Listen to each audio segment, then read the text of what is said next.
कांग्रेस ने अपना वचन पत्र जारी किया है जिसमें समाज के हर वर्ग को साधने की कोशिश की गई है।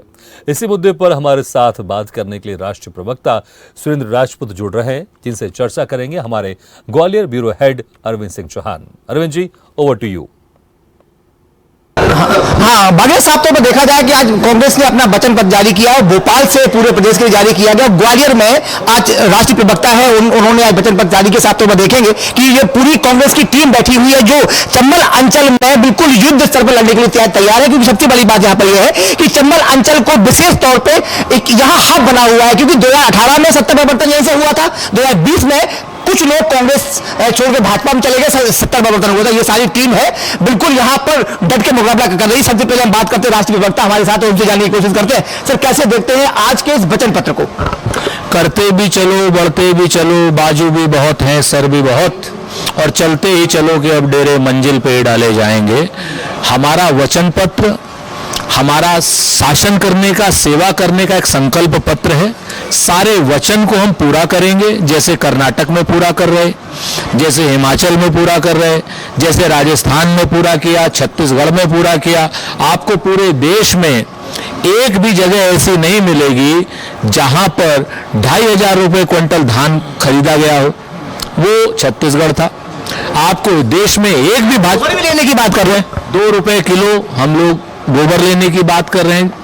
और निश्चित तौर पर किसानों को और पूरे देश के, पूरे प्रदेश के लोगों को 100 यूनिट बिजली फ्री देने की बात कर रहे हैं। 200 यूनिट पे हाफ। पत्रकार मित्रों के लिए हमारे पास तमाम योजनाएं आई हैं, चाहे 25,000 रुपये। रोकना चाहूंगा, जब 2018 में सरकार बनी थी आपकी, तो सबसे पहले पत्रकारों पर गाज गिराई थी कमलनाथ जी ने। ये सब देखिए, मैं नहीं कहता आज की डेट में गाज तो नहीं गिरा सकते। कमलनाथ जी लोकतांत्रिक आदमी हैं, कमलनाथ जी के ऊपर इस तरीके का आरोप लगाना उचित नहीं। लेकिन हाँ, सरकार के अधिकारी जो भारतीय जनता पार्टी के उसमें प्रलोभन में थे और उनके जिसको कहा जाए कि उनके दबाव में थे, उन लोगों ने जरूर कुछ अति की है। उनके खिलाफ इस बार कठोरता से कार्रवाई होगी। ये आपने वचन पत्र जारी हुआ है, सबसे महत्वपूर्ण बिंदु इसमें क्या रखा गया है? किसान, महिला, नौजवान, बेरोजगार। आप बताओ कि किसान को लेकर के हम लोग इतने ज्यादा संवेदनशील हैं कि 2600 और 25 रुपए में धान और गेहूं प्रति क्विंटल खरीदेंगे, जिसको कि हम 3,000 रुपए तक लेकर के जाएंगे। सबसे बड़ी चीज है कि 3,000 रुपए में, मैं तो कहता हूं कि भारतीय जनता पार्टी की केंद्र सरकार घोषित करे 3,000 रुपए की एमएसपी गेहूं की भी, 3,000 रुपए की एमएसपी धान की भी। मेरी मांग है भारतीय जनता पार्टी से, हम लोग मान लेंगे कि वो लोग किसान हितैषी हैं। हम भाजपा बराबर आरोप लगाती रही है। जब सत्ता परिवर्तन हुआ 2020 में, तो ये आरोप लगाए गए थे कि एक भी कोई ऐसा किसान प्रदेश में नहीं है जिसका 2 लाख रुपए कर्जा माफ किया गया हो। उन्होंने घोषणा की थी, अगर कोई हो तो नाम बताया उसका। तो क्या 2 लाख रुपए का घोषणा जो की गई थी 10 दिन में कर देंगे, तो वो तो हुआ नहीं था। भारतीय जनता पार्टी जैसी झूठी, छली, कपटी और निष्ठा भरी बातें करने वाली पार्टी कोई नहीं है। शिवराज सिंह से पूछ के आइए कि उन्होंने विधानसभा में क्या कहा था। विधानसभा में कहा 27 लाख किसानों का कर्जा माफ हुआ। हमने कहा था 2 लाख रुपए तक के कर्जे माफ होंगे। किसी का 50,000 का माफ हुआ, किसी का 60,000 का माफ हुआ, किसी का 1,99,000 का माफ हुआ, किसी का 25,000। जिसके जितने कर्जे होंगे उतने ही तो माफ होंगे ना। कमल पटेल का, प्रहलाद पटेल का, शिवराज सिंह चौहान का, इनके सारे रिश्तेदारों के हमने बाकायदा लिखित प्रूफ दिए थे। कमलनाथ जी 2 ट्रक कागज लेकर के गए थे, शिवराज सिंह के घर दे करके आए थे। चलिए, हमारे साथ इस वक्त डबरा विधायक हैं भैया राजे जी, अभी काफी चर्चाओं में रहे, उसमें कुछ कहना चाहेंगे? और पहले शुभकामनाएं, हमारी आपको टिकट दिया पार्टी ने दोबारा।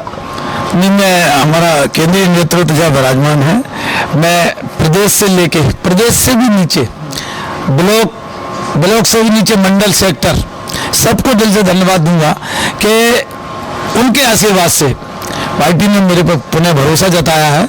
मैं आपके चैनल के माध्यम से विश्वास दिलाता हूँ, जीवन भर पार्टी के उस भरोसे को टूटने नहीं दूंगा। चलिए, एक बार हमारे साथ होनहार प्रवक्ता है, स्मार्ट से है, टीका लगा के ये भी टिकट की मांग कर रहे थे, वैसे नहीं हुआ।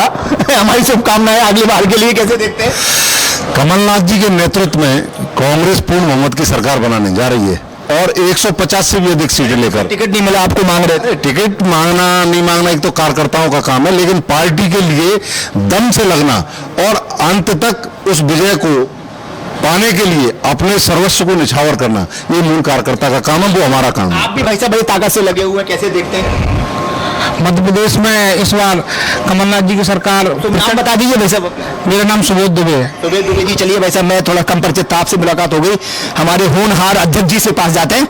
सर, आपको सारी टिकट फाइनल हो गया, ग्वालियर का अटका हुआ है, क्या कारण है? कितने पैनल के नाम भेजे अभी, क्या बात, लेट क्यों हो रहा है? नहीं, कोई नहीं अटका हुआ है। ग्वालियर से भी सिंगल नाम दिया था और शहर की तीनों सीटों पे सिंगल नाम था, और बहुत जल्दी आपको जो है वो भी आ जाएगा।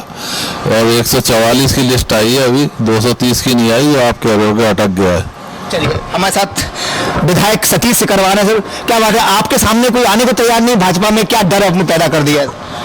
अरे भारतीय जनता पार्टी में मैंने कहा है कि अंतर्द्वंद चल रहा है। भारतीय जनता पार्टी अपनी ही आपस में लड़ रही है। शिवराज भाजपा, नाराज भाजपा, महाराज भाजपा, ये आपस में ही पहले लड़ेंगे। कांग्रेस से तो बाद में लड़ेंगे, जो पहले आपस में तो लड़ लें। अभी उनके अंदर ही सिर फुटबॉल चल रहा है, और इसलिए उनके यहाँ टिकट फाइनल अभी नहीं हो पा रहे हैं, हो जाएंगे तब भी कोई डर की बात नहीं है। कांग्रेस पार्टी पूरी मुस्तैदी से चुनाव के लिए तैयार है, और कांग्रेस कार्यकर्ता 365 दिन 24 घंटे। बड़ा सवाल ये है कि आप चुनावी मैदान में दोबारा हैं, भाजपा के सामने अभी प्रत्याशी नहीं आया है, विशेष मुद्दे क्या रहने वाले हैं इस बार आपके चुनाव में? देखो, जो पूरे प्रदेश के मुद्दे हैं उसमें तो भ्रष्टाचार है, महंगाई है, बेरोजगारी है, और तमाम सारे मुद्दे हैं। किसानों के साथ अत्याचार, किसानों की समस्याएं, लेकिन जो मूल मुद्दे लोकल के हैं वो रोजगार को लेकर हैं, और शहर के विकास को लेकर है, और रोडवे को लेकर है। आपने देखा होगा 4-4 बार रोडवे का पूजन हो गया, भूमि पूजन, लेकिन हमारे कुछ ताकतवर लोग जो शहर के बड़े माफिया हैं वो रोडवे नहीं बनने दे रहे। ऐसी तमाम सारी हैं, उन योजनाओं को हम पूरा करेंगे। चंबल का पानी लाके ग्वालियर की जनता को पिलाएंगे 1 साल के अंदर। बहुत सारी हमारी योजना है, उन योजनाओं के माध्यम से हम जनता के बीच में जाएंगे। सबसे बड़ा सवाल यह है कि अभी आपके सामने कोई नहीं आया, भाजपा ने कई जगह अपने नेताओं को उतारा हुआ है, केंद्रीय मंत्री को उतारा है, सांसदों को उतारा है, उसे कैसे देखते हैं? डरे हुए हैं, आप सिर्फ पूरी जनता जान गई ना कि डरे हुए हैं, सहमे हुए हैं, भयभीत हैं। और भयभीत आदमी यही करता है कि कभी जरूरत सुई की जहाँ हो वहाँ तलवार का उपयोग करने लगता है, तो हार निश्चित है। सुई की जगह सुई काम करेगी, तलवार थोड़ी काम करेगी। तो आप हमारे प्रवक्ता भी आपके उनकी बात कर लेते हैं, वो कहेंगे साहब विधायक जी से आप बात कर रहे हैं, हमसे बात ही नहीं करते, रोज आपसे काम पड़ता है, कैसे देखते हैं? बहुत बहुत धन्यवाद। वचन पत्र को देखिए, वचन पत्र जिस प्रकार से हमारी राष्ट्रीय प्रवक्ता जी ने आपको बताया, सबसे बड़ी बात जो इसमें देखने वाली है, एक तो ये घोषणा पत्र नहीं है, वचन पत्र है। समाज के जितने भी आयाम हैं उन सबको छूता है। और उससे एक महत्वपूर्ण बात बताना चाहता हूं कि ये बिल्कुल निचले फीडबैक से, मतलब मंडल से, जिले से डेटास गए हैं, और ये साध्यता के आधार पे, फिजिबिलिटी के आधार पे बनाया गया है। ये कोई हवाई फायर नहीं है जिसमें आप अगला सवाल करेंगे कि आप किस प्रकार से फाइनेंशियल इसकी आपूर्ति करेंगे। तो ये फुल प्रूफ प्लानिंग के साथ और मैनेजमेंट के साथ वचन पत्र लाया गया है। सारे लोग कांग्रेस के बैठे हुए हैं, विपक्ष की कहते सत्ता पक्ष की भूमिका, सवाल तो मैं ही पूछ सकता हूँ कि कोई है ही नहीं। शायद पहली डिबेट ऐसी होगी कि सामने भाजपा ही है ही नहीं, अकेले आप लोग को मतलब डिबेट चल रही है। सर राम जी, हम आपको बहुत दिनों से देख रहे हैं, बराबर लगे पड़े, आपने शादी भी नहीं की, सुना है पार्टी के चक्कर में आके, कैसे देखते हैं इस पार्टी को जब लोग छोड़ के जाते हैं? नहीं, छोड़ के तो बीजेपी वाले आ रहे हैं, ठीक है। और 2020 में गए ना लोग छोड़ के आपको? वो 2020 में कुछ लोग छोड़कर गए थे, पैसे के लालच में चले गए थे। सिंधिया जी को अपनी जमीन बचानी थी, तो कई कारण थे जाने के। सबसे बड़ा कारण था बेंगलोर ले गए, कोरोना काल था, अब एक साथ 35 करोड़ मिला उनको तो बिक गए। अब हम वर्तमान कैसे देखते हैं आप वचन पत्र को? वर्तमान में तो ये समझ लीजिए, अब भारतीय जनता पार्टी में भगदड़ मची हुई है। कांग्रेस में लोग लगातार आ रहे हैं, हमारे मित्र भारतीय जनता पार्टी के सामने ही बैठे हुए हैं। अभी वो कुछ दिन पहले ही कांग्रेस ज्वाइन की है सौरभ दुबे जी ने, तो हमारे साथ है। तो इस तरह से भारतीय जनता पार्टी वाले कांग्रेस आ रहे हैं। सबसे बड़ी बात यह है कि हमने जो टिकट दिए हैं वो सर्वे के आधार पर दिए हैं, जनता से पूछकर दिए हैं। चाहे सुरेश राजे जी हो, चाहे सतीश सिकरवार जी हो, कोई भी हो, जनता ने जिनको कहा है कि ये सबसे ज्यादा नंबर इनके हैं, टॉप पर ये लोग हैं, तो उनको टिकट दिया है। इसलिए जनता इनको जिताने के लिए तैयार बैठी। एक लाइन और जोड़ रहा हूं मैं इसमें, और जो हमारा जो वचन पत्र बना है ये भी सर्वे के आधार पर बना हुआ है, ये भी जनता से पूछकर बना हुआ है। तो वचन पत्र जनता से पूछकर बना है, प्रत्याशी जनता से पूछकर चुने हैं, और वोट भी जनता को देना है। बीजेपी में भगदड़ मची हुई है, तो सारे कारण है कि कांग्रेस कम से कम 150 सीटें जीतेगी, 150 कम से कम। एक ये आखिरी कार्यकर्ता रह गए हैं, फिर बाद में बिराज जी के पास आऊंगा। तो कैसे देखते हैं आप, बिल्कुल नीचे तक से आए हैं। देखिए वचन पत्र में जो सबसे महत्वपूर्ण अरविंद बिंदु जी। है अरविंद जी, जिस तरह से अभी हम लोग ने कुछ बयान सुना है जहां पर कमलनाथ की तरफ से बयान किया गया था कि अगर आपको कुछ कहना है, कुर्ता फाड़ना है, दिग्विजय सिंह का आप कुर्ता जाके फाड़े। इसको लेकर बड़ी राजनीति भी देखने को मिली विपक्षी पार्टियों की तरफ से, यानी कि बीजेपी की तरफ से इस पर तंज भी कसा गया। हम चाहेंगे इसको लेकर भी आपको सवाल पूछे वहां पर।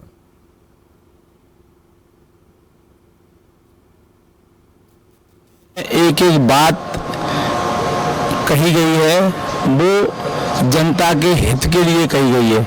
चाहे वो विवाह योजना की जो बात की गई है, कन्या विवाह के लिए 1,01,000 रुपए कन्या विवाह के लिए सरकार देगी। और अरविंद जी आपको मेरी आवाज सुनाई दे रही? थोड़ा रोकना चाहूंगा बीच में आपको। कन्या विवाह नहीं किया। अरविंद जी सुन पा रहे हैं आप मुझे? कमलनाथ जी की सरकार आएगी।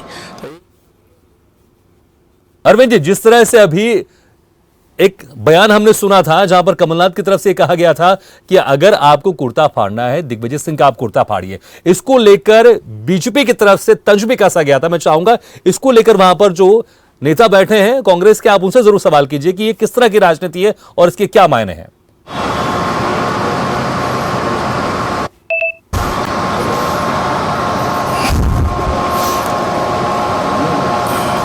कभी बड़ा बयान आया है कि कुर्ता फाड़ना है तो आप कमलनाथ का फाड़िए, दिग्विजय सिंह का फाड़िए, उस पर अभी भाजपा ने चुटकी ली है। कैसे देखते हैं इस बयान को? आपको मैं दिग्विजय सिंह जी का बयान आपको दिखा देता हूं।